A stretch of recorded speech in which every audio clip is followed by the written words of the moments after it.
All right, guys, welcome back to the Weekend Interview Show. I'm Scott Horton. That was the Descendants rocking in the background there. And in case you don't get it, obviously the song's probably about a girl or something, who knows. But, you know, my analogy and my purpose for playing that song is, you know, like he's America. Get it? And see, like he's looking at the window and he's saying, like, or looking in the mirror and saying, hey, that doesn't look like America to me. Huh, maybe I went the wrong path and I need to get back to where I started, kind of thing, right? Anyways, Scott Kohlhaas, he's the chairman of the Libertarian Party of Alaska. Welcome to the show, Scott. Hey, Scott, thanks. It's good to have you back on. I interviewed Scott one time on my old radio show. You could check that archive if you like at philipdrew.com. And it's been a while since we've spoken, sir. It's good to talk to you again. Yeah, it's good to be here. Now, you're still the chairman of the Libertarian Party of Alaska? I am. That's good to know. Glad to know the Libertarian Party is in thinking hands somewhere in this country. Hey, thanks. Okay, here's where to start. The 13th Amendment banned involuntary servitude. So, what's your problem, man? I mean, why would you believe for an instant that there could ever be conscription in this country when involuntary servitude is banned by the Constitution? Well, they've used conscription before with that 13th Amendment staring them right in the face.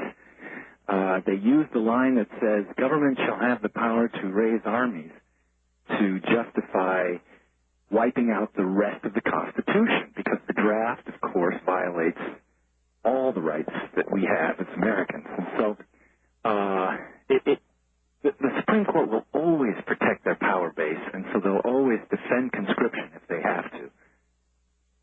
When I last spoke with Ron Paul, I asked him if he thought that it was likely that we would have conscription in this country, and he said that it's absolutely guaranteed as long as our current foreign policy stays in place. That's right.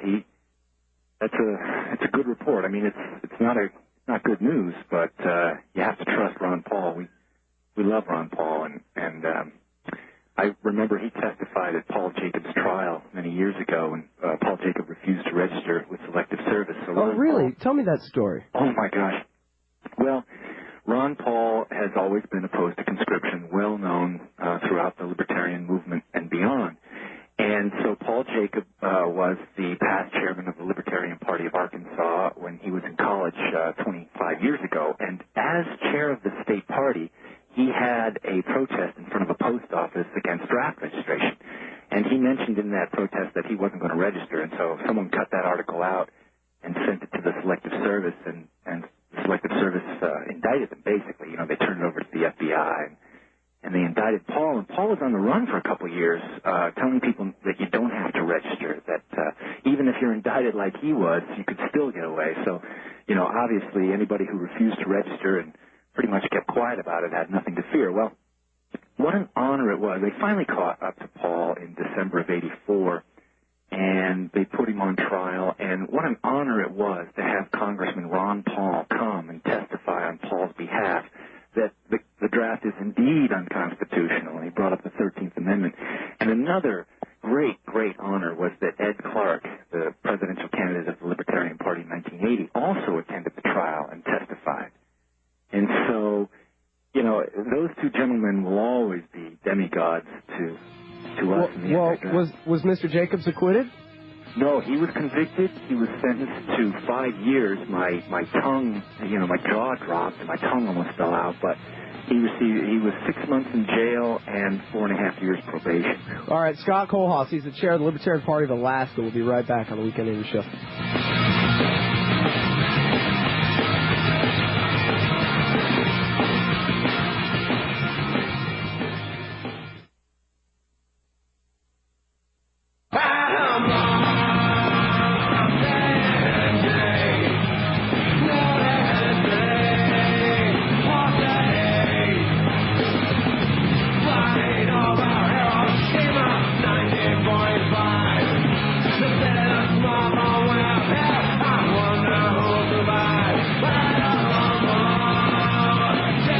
Back to the Weekend Interview Show. I'm Scott Horton, and I'm talking with Scott Kohlhaas. He's the chairman of the Libertarian Party. We're talking about dangerous, illegal immigration of Eskimos taking over Alaska and using up all our health care and public school services.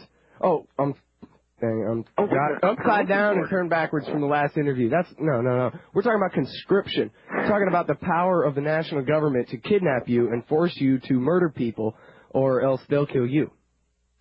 Right. It's pretty fun. And it doesn't matter, according to my guest, Mr. Kohlhaas, it doesn't matter that the Constitution explicitly forbids involuntary servitude ever since 1864. You know, Scott, it wouldn't matter if the Constitution allowed it, because freedom is a natural right. It's something that you're born with.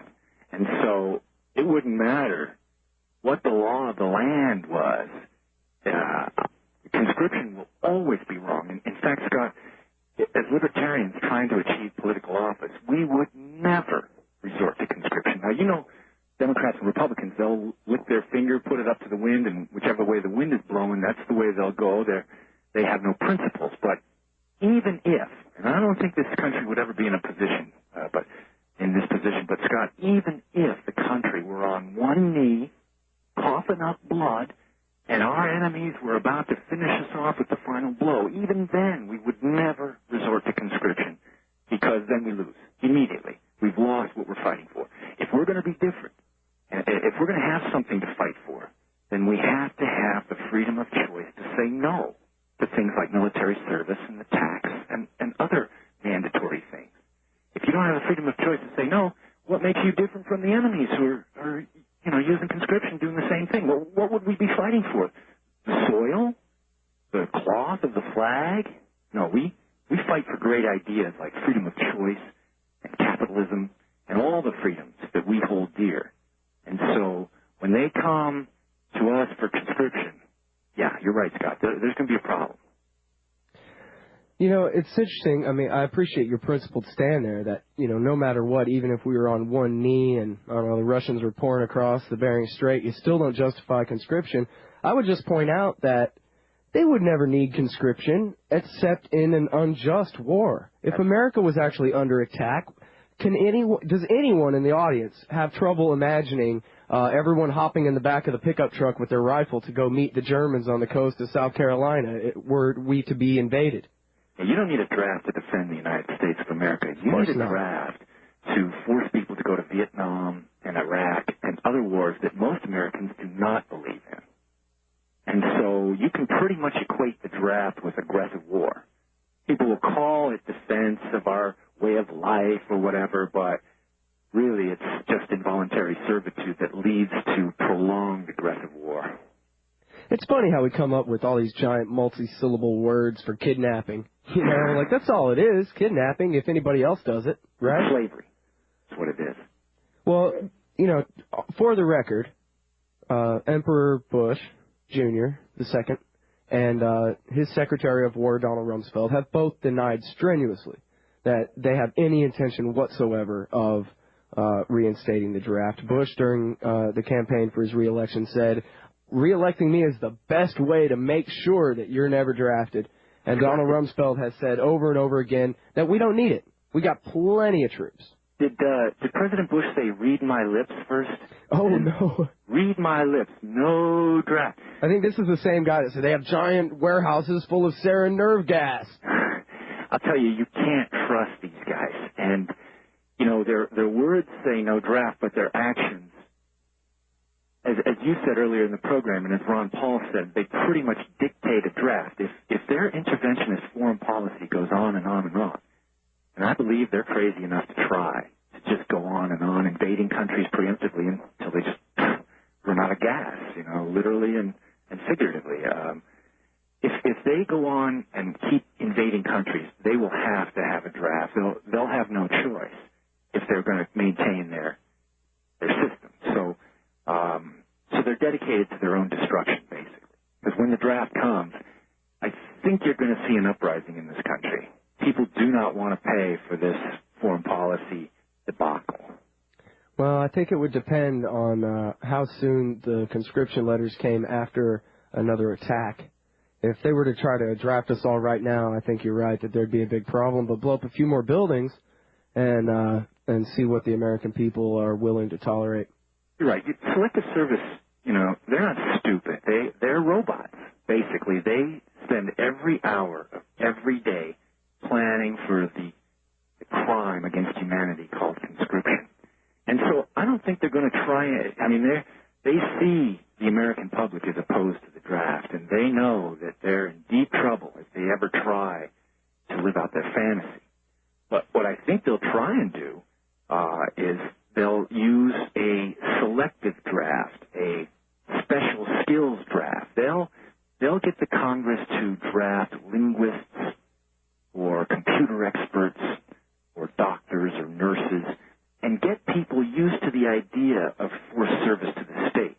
You know, it won't be everybody at first, but they'll use that as a wedge to obtain full-blown conscription, because once you have conscription like that, you have to make it, quote-unquote, fair. You have to have equal slavery under the law. And so they'll have to expand it, which was their plan all along anyway. And eventually, of course, they want total conscription. Well, and they are on the way down this path. I think we're on stop-loss order number 14 or something. Just a few weeks ago, I interviewed a gentleman on the run by the name of Carl Webb, who was due to be out of the Texas State Guard, or maybe it's the Texas National Guard. He was due to be released in a week, but he got a letter in the mail saying, sorry, pal, you're going to Iraq. And he's been on the run ever since, and there's been a lot of cases of people resisting. There's been thousands of people reported AWOL. Even, by the Navy, it seems like, you're pretty safe in the Navy, but no, the Navy even has thousands of people missing as we speak. The individual ready reserve is being called up. If you go to our website, draftresistance.org, one of our lead articles is the fact that the draft is already here. Because you're right, they're forcing people to stay in the military. And it's kind of a murky kind of force because these guys were sort of under obligation, people won't really scream about it. At least they haven't screamed about it. But it is, yes, that's a sort of wedge. It is a sort of backdoor draft. And so the fact that they're using that they're doing everything they can to pump up the military recruiting right now just shows, it goes to show. And in one of the articles we have posted, if you were a spy and you were in this country and you were looking around, you would report back that this country was preparing for conscription. I mean, they had a vote, first vote in my lifetime to reinstate the draft, and I'm 45. It was 402 to 2. I mean, even Rangel, that fool who introduced the bill, didn't even vote for it. But that could change very quickly. The fact that the Congress sets a precedent to, we don't want to draft this time. And you're right, a couple more buildings, a couple more countries, and that could change drastically. So now, why would somebody like Charlie Rangel want to file a draft bill? He voted against the war in Iraq. Scott, there will always, it's like a yin and a yang, I mean, one side always trying to gain the upper hand on the others. There will always be a school of thought of people who believe that people should be forced to serve the state, that conscription in the draft is a good thing. And you can argue all kinds of different things. It's good for the individual, it's good for the state. I don't agree with any of that, but you could certainly argue it. But what you can argue is that it's involuntary servitude. And if the government was serious about not having a draft, they trot out a 402 to 2 vote. And I'm going to ask non-registrants out there to hang tough, still, refuse to register because that vote was for suckers. If they were serious about getting rid of the draft, they would abolish the selective slavery system, which, of course, they're not doing. So, well, I got a couple more questions about selective service. But on the Rangel bill, didn't he say that his purpose here was to try to end the war, that what we're going to do, we're going to make rich white kids go fight so that their parents will finally start opposing this? This idea is so perverted that somehow if this is social engineering, Scott, to the nth degree.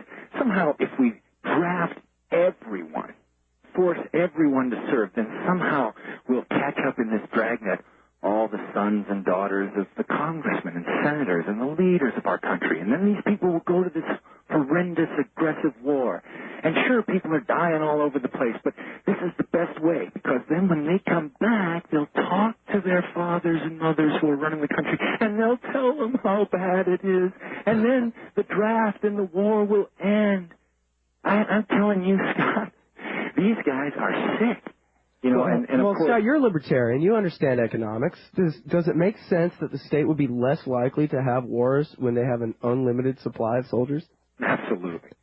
I mean, what would Ludwig von Mises say to this logic? What we'll do is we'll give the government an unlimited supply of cannon fodder, and that will probably persuade them to stop intervening. Well, the same kind of logic is used with the Social Security. Somehow the same guys who broke it over the last 40, 50 years we're now relying on to fix it. And it's funny because Bill Gates says the public schools are broken. And then the Republican governor of Minnesota says, Bill Gates is right. What we need is more government schooling, more, regulations and this and that. Always, the solution for government will always be more. Need more. More money, more manpower, all that stuff. As Butler Schaefer said it last week, failure is the health of the state. Failure is the health of the state. Right, not just war, but any kind of disaster is what's good for government. Oh, that's beautiful, man. But lately I've been thinking that war is the health of the state because, this world war, basically it's a world war because Bush said either you're with us or against us. Hold it right there, Scott. We're going out to break here. All right, everybody, it's the Weekend Interview Show. We'll be right back with Scott Kohlhaas.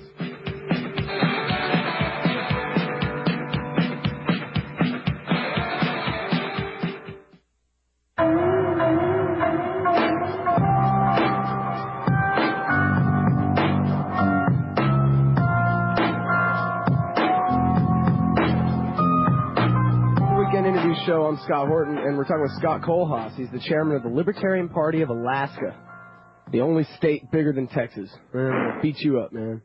We're thinking of splitting the state in two, and then Texas will be number 3. Oh, man, come on. Oh, yeah. You ain't trying to insult me, man, hurt my feelings. All right. Hey, yeah, so on the way out to the break, we were talking about that great statement of Rudolph Bourne that war is the health of the state. Right, the more trouble they get in, the better off they are. It seems that way, and now with this world war, it could be the last gasp of these Democrats and Republicans. They have spent us into the dirt, and now what better way to get away from the domestic troubles than get people's minds on a foreign war? So, hopefully, and smaller parties than ours have come to power during unsuccessful wars. So. Hopefully the libertarians can get somewhere. That's an interesting little corollary. War is the health of the state unless it loses or goes bankrupt in the process of making itself healthy that way. Well, it's true, but either way, the Libertarian Party continues to grow because as the state gets bigger, so do we. And if they ever institute a draft, we don't want a draft. We'll do everything we can, including, go to prison and die to stop it. But if it comes, then that will force many, many people into making a decision, and we will grow. It's interesting. You made such a great case for natural liberty, and that doesn't really matter what the law says. People are people, and kidnapping and slavery are still immoral and are still criminal no matter what the law says. But in terms of the law and what it actually does state, I read a study. It was more than an article. By Joseph Stromberg over at the Mises Institute, wrote something called In Search of the Elusive War Power. And it was really long, and it basically went through all of America's wars and what are the limits on what Congress and or the president may do during wartime. And I guess this assumes that there's an official declaration of war. But his basic conclusion is that there are no limits to the war power at all. The search for the elusive war power, he never found it because it's not in the law. Once we're in a state of war, it is assumed by this national government that they have the authority to destroy every bit of wealth and every bit of life within this country in order to protect the state first. And if they're willing to do that to this country or able to do it, think what will happen to people outside the country. They have this not every child left behind, but no child left behind until you hit the border. After that, children are expendable and can be murdered en masse, and that's what he's doing. In terms of the wars, in my personal opinion, my humble opinion, the only war worth fighting, the only war that was justified in this country's history was the Revolution. Every other war, seems to me, wasn't justified, and so... I'm with you there. What can I tell you? Oh, you mean you're not in favor of the Spanish-American War, where we replaced Spain as a European imperial power? No. In fact, I'm not even for World War II. I mean, people say, oh, well, certainly, you agree with World War II. And the fact was we were not neutral. And there are two types of people in this world, Scott. Those who believe that Pearl Harbor was a surprise attack, and those of us who know that it wasn't. I mean, the government was lying and manipulating us, has been ever since. But, no, even World War II, we could have stayed neutral. I think Russia would have beaten the Germans. In fact, I know they did. Well, and it's interesting, too, when you go back and look. In fact, the book by Robert Stinnett, The Truth About Day of Deceit, The Truth About FDR and Pearl Harbor, I read an article somewhere else, I think, that was quoting out of that book and comparing dates. And it turns out that the famous McCollum memo that says, here's the 8-point plan to poke Japan in the chest and provoke them into attacking us first. Yeah. That plan was actually written up only 1 week after Hitler turned on Stalin. And you look at, KGB agent Harry Hopkins being worm-tongue in FDR's ear, the case could at least be made, if not proven, that the real reason that America was so determined to enter World War II was not to save Great Britain, but to save Joseph Stalin and the Soviet Union. Mm-hmm. Hey, that greatest generation, man. It was another war that we didn't have to fight. I mean, I heard that when Hitler declared war on the United States, he turned to Warlimont, who was one of his guys at the OKW. He said, "Okay, give me the plan for attacking America." And Warlimont said, "We don't have one." But if you listen to it today, it's like they were out to get us, man. They were gonna, it's all manipulation. And today we're being manipulated. You've got your weapons of mass destruction, lies. You've got your Al Qaeda in Iraq, lies. So, same old from the United States government. In fact, the United States government is the greatest threat to world peace. We are so self-righteous, Scott. It's like, support our troops?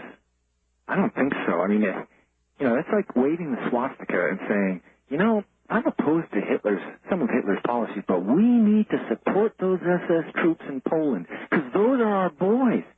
And I'm afraid I cannot support what our troops are doing in Iraq. I hear music. You do. That's Johnny Cash singing a song. Man, I love your music. I'm sure people don't want to hear me. They just want to hear the music. All right, well, we'll go ahead and fade it up, and we'll talk to you again after this break. Final words. Don't take your guns to town, son. Leave your guns at home, Bill. Don't take your guns to town.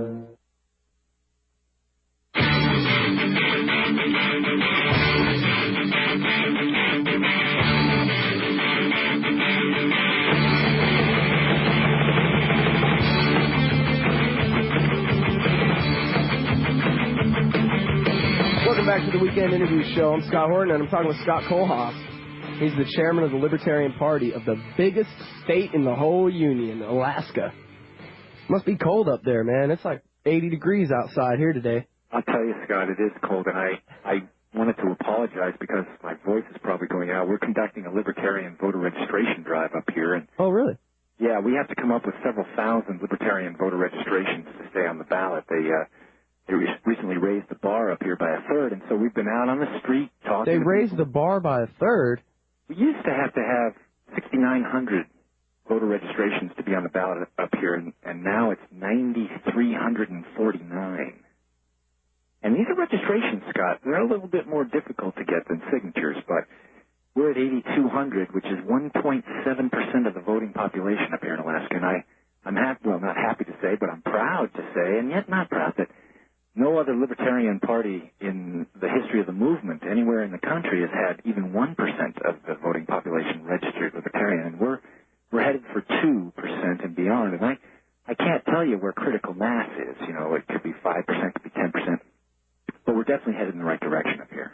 Well, Alaska's already kind of a libertarian-leaning state. You can grow and smoke pot on your own property and that kind of thing, right? Well, yeah. You can have up to 4 ounces of marijuana in your own home up here. And, I mean, it's why the rugged individualism of Alaska is why I moved up here. Dick Randolph won a state legislative seat up here in 1978, and he was the first person to ever win a state legislative seat for the Libertarian Party. And I joined a month later because, he proved it could be done. And from then on, I was an Alaska wannabe. Finally made it up here in 97. And where are you from originally? Well, I've lived all over. I've mainly Illinois and Missouri. Well, I used to be the state chair of the Missouri Libertarian Party back in 1980. I've been the state chair of the D.C. Party. And now went for the trifecta and the state chair of Alaska. Cool. And just in case somebody's just tuning in, if you want to read all about Scott Kohlhaas and what he's up to, the website is draftresistance.org. And last time we talked, he told me you picked that name. You wanted it so that when they do start talking about conscription in a serious way and people go and Google the word draft, you're going to be the first thing they find. Well, that's right, and we're actually, if you Google draft right now, I think we come up number 3. Selective Service comes up first, and we're certainly the first anti-draft website that comes up, and that's the idea, Scott, is that if the draft comes or as it gets closer, people will be looking for answers, especially young people, and when they look up draft on that computer, we're going to be right there, and hopefully they'll adopt our strategy for stopping the draft, which is non-registration. If enough people refuse to register, there's nothing they can do. Well, what if somebody's already registered and they want to somehow unregister? Well, we deal with that on the website. All you have to do is move. You can, move to another address, and as long as you don't inform Selective Service of where you are, you have, in effect, unregistered. Now, Selective Service is counting on your parents to forward your draft notice to you. Mm-hmm. So take that into account. But basically, you're supposed to re-register every time you move, but, millions have refused to register in the first place, and then millions more have registered once and then blew them off. So Selective Service is chock full of holes. I'd be surprised if they could pull off a draft. And you did say on your website, draftresistance.org, that the Selective Service law has the highest rate of noncompliance of any law since the prohibition of alcohol. Is that right? That's right, millions. That makes my heart swell with pride. Now, somebody told me, no way, man, more people are smoking pot than that. And I'm not sure about those numbers, but I can tell you that this law is very, very unpopular. And, I think that shows in the vote in Congress. Congress understands that people will not accept the draft right now. And yet the government will try and get it through. But hey, I turned on my TV 2 days ago, and George Bush, again, actually pronounced it correctly when he again proclaimed America's generational commitment to spreading democracy around the world. So that means that, if you have a son or a daughter or a niece or a nephew who are under the age of 10 right now, that you very well could see them kidnapped and impressed into basically the mercenary army of the United States. That's right. When they started this war,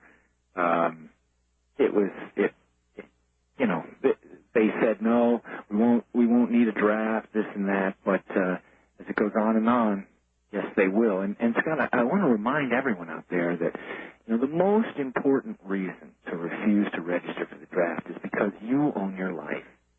You own your body. Now, and by the way, you have the right to live any way you want, as long as you don't infringe on someone else's right to do the same. And with the draft, the government is, in essence, saying, whoop, whoop, whoop, whoop, whoop, tapping you on the shoulder saying, no, we own your life, and we're going to tell you what to do with it for 2 years, 5 years, 10 years, whatever we decide, whenever we decide the time is right. So it really is the essence of the struggle for individual rights and freedom. And that's why the draft and selective slavery is a slap in the face to any libertarian. Because libertarians, if I personally were black, I would fight apartheid. If I were Jewish, I would fight Nazis because I know what they would do if they ever got the upper hand. But I'm a libertarian, so I fight conscription because conscription is total state control over the individual, and that is the antithesis of the libertarian philosophy. It's the antithesis of the American philosophy, such as it was. Mm-hmm. Well, nothing. I don't think this country's ever been perfect, but think of all the tens of thousands, maybe hundreds of thousands of people who have come here to escape the Tsar's draft, the Kaiser's draft, the Emperor's draft, and then, for us to draft their sons and daughters would be ironic at best. It would be criminal at worst.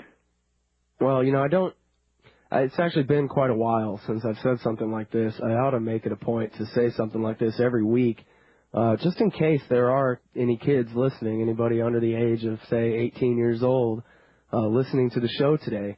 I just, want to give you the opportunity to hear it from somebody, and, in this case, a couple of people who actually know how to read books and stuff like that. Don't believe this hype. None of these wars are about protecting America. None of these wars are defensive in any way. None of this killing that our government is doing around the world right now is justified. None of it. It's all nothing but murder. And, I hate to make it easier for them to have a draft by helping talk all the kids out of joining voluntarily, but there's nothing honorable about being a mercenary. There's nothing honorable about murdering women and children for the Bush family.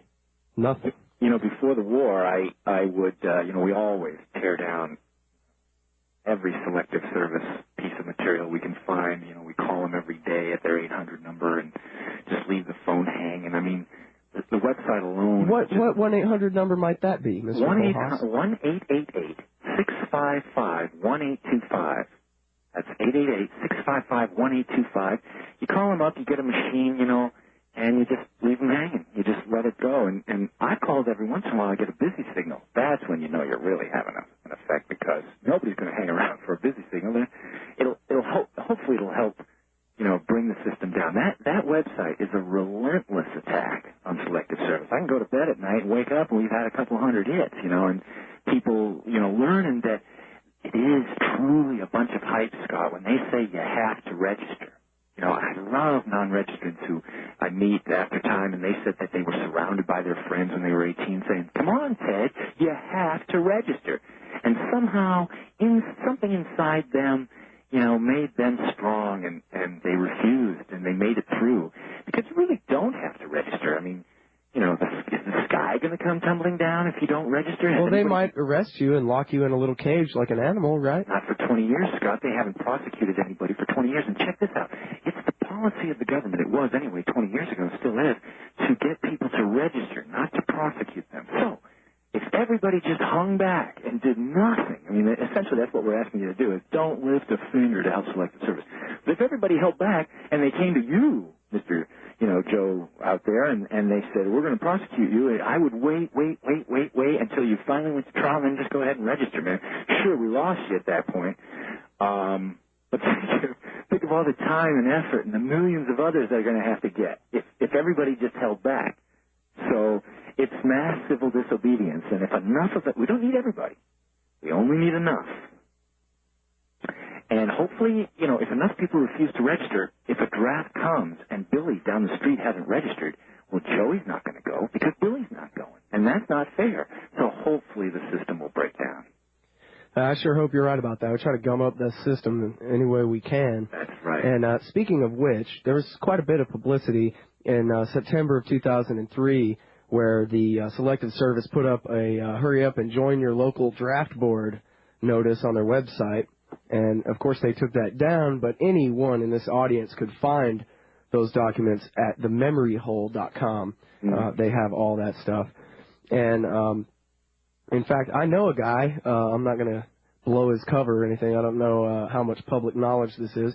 But I know a guy who is a firm believer in individual liberty who ran for the local draft board and won. Well, see, actually, it's an appointment, and people can get appointed to a draft board, and are you sure? I thought it was an election. No, it's an appointment, but you get appointed by your governor. I see. And I think you get appointed by the president and you get referred by your governor. But yeah, there are freedom lovers on these draft boards. They sort of act as an early warning system for us.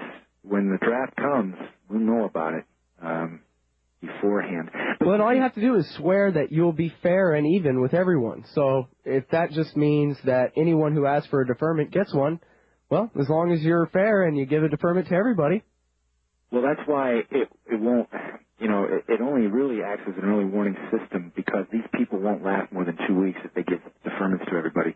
The Selective Service will kick them off the board.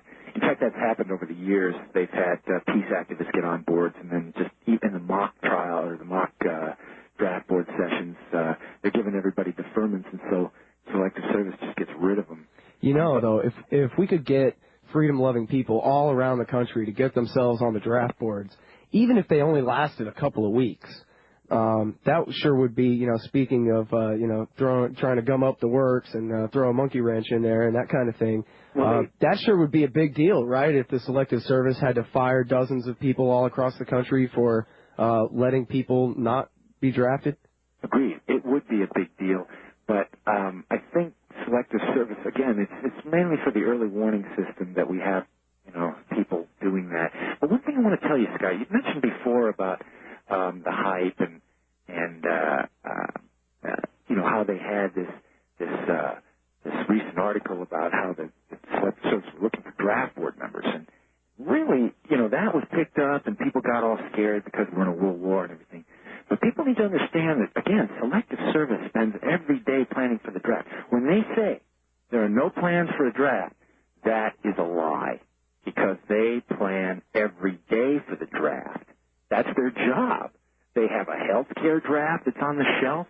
They are registering people every day, preparing for conscription.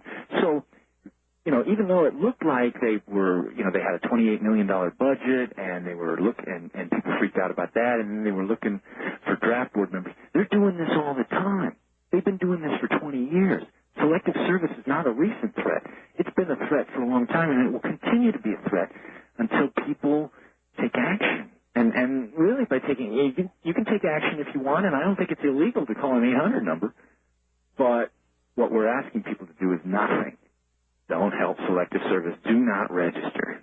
In fact, if you go to our website, if you're a college student and you're looking for money, and you have to register to get the money from the government, check out the website. There are ways of getting money from groups where you don't have to register. Oh, is that so? Yes. Okay, now wait a minute. I want you to go back over that, because somewhere in this audience is somebody who very much wants to go to college and doesn't see a way into college unless they jump through every national government hoop. Mm-hmm. So if there is an exception to that, I want some details, Scott. Yeah, this is part of the hype of Selective Service. You have to register. You have to register to get your money, blah, blah, blah.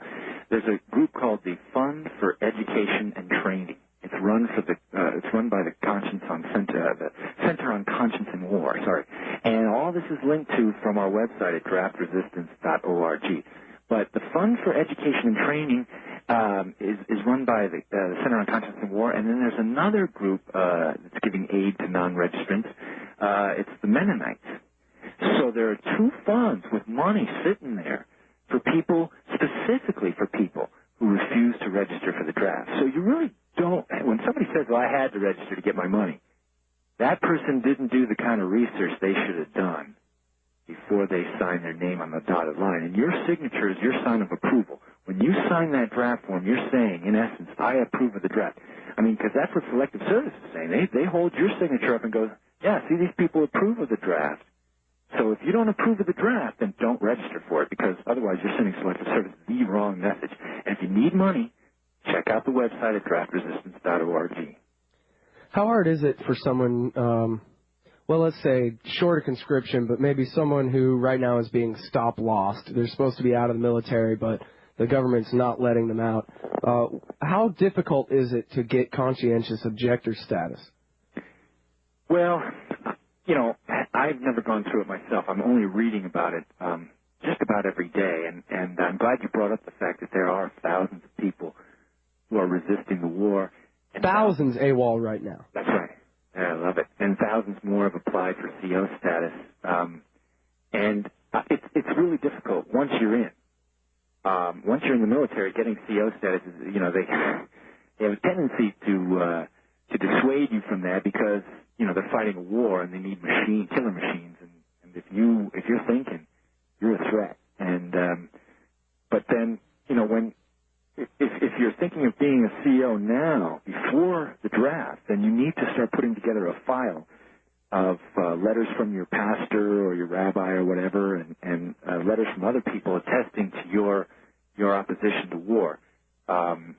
wait for the draft to come because... Hey, but what if I don't have a religion, but I really, really hate Republicans and don't want to just kill people because they tell me to?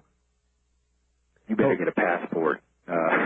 So I really need to have a pastor or somebody vouch for me on a religious level. Yeah, well, you can be morally opposed to war, and I don't think it has to be religious, but you're going to have a tough time getting through based on the fact that you just don't like this war, you just don't like Republicans. It has to be you don't like all war, and you don't like any Republicans, or something all-encompassing like that. And so I wouldn't even be able to say, well, I'm all for war if somebody invades us, but I'm against preemptive war. That wouldn't work, you're gone. You're right. You'd be drafted. All right, my friends, it's the Weekend Interview Show. We're talking with Scott Kohlhaas from the Libertarian Party of Alaska. His website is draftresistance.org. And on the way out to the break, please listen to this Brutality Inc. We'll be right back.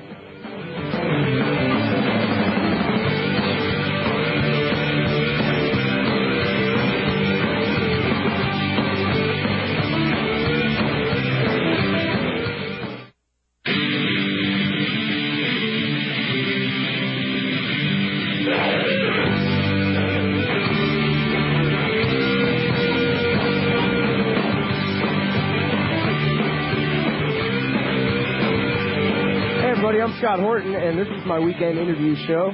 The website is weekendinterviewshow.com. If anybody wants to check out the archives of any of the previous interviews, they're all in MP3 format for you there to stream or download to your heart's delight. And I'm talking with Scott Kohlhaas. He's the chairman of the Libertarian Party of Alaska. And, let me say real quick, also my email is scott@antiwar.com. I've just started writing for them. I've done, I think, 4, maybe 5 articles. I guess 4 articles I've done for antiwar.com so far. So you can go Google those and read them and let me know what you think and send your emails to scott@antiwar.com. And, okay, so, Mr. Kohlhaas. So we've got Scott@antiwar.com and Scott@draftresistance.org. Man, we just about got it covered. Yeah, it's true. Is there a Joe at notax.com? I don't know him, but... let's see here. Where was I going to go now? I think I was just going to ask you, what the heck is up with the Libertarian Party? I read something in the LP News, I don't know, a few weeks ago, a month ago or something. This giant article, like top billing, of the reason the Libertarian Party is not successful is because we need to be more like Republicans.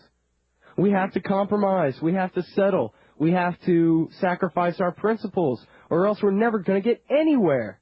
And this is the official stand of the Libertarian Party? No. I mean, I'd rather just not vote, man. No, there have always been people in the party. Remember, the Libertarian Party is pretty much what it's always been, and that is that it represents the organized will of freedom, in my opinion.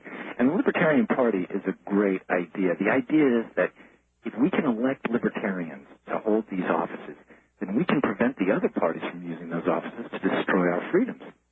So yeah, really, but it's not going to do us any good if we elect a bunch of libertarians who are all a bunch of warmongers anyway. Well, right. We have to have principled libertarians, real libertarians. I mean, I think Bill Clinton called himself a libertarian one time. We had to shoot off a press release. Are you serious? I know he called himself a communitarian. No. He said he was a libertarian, and we had to shoot off like a 20-point press release. It could have been a 5,000-point press release. Can you imagine how terrible that would have been for liberty if people thought that was true? I know.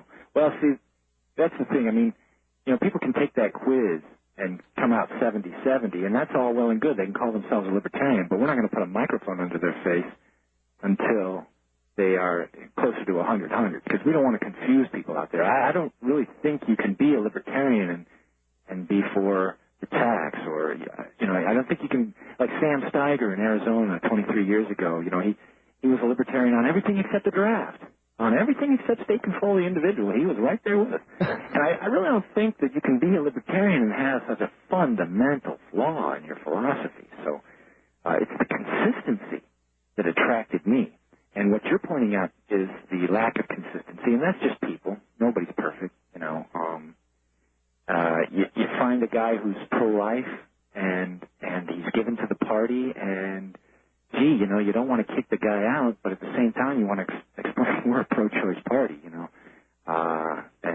that person is more of a fellow traveler, I think, than a Libertarian Party member.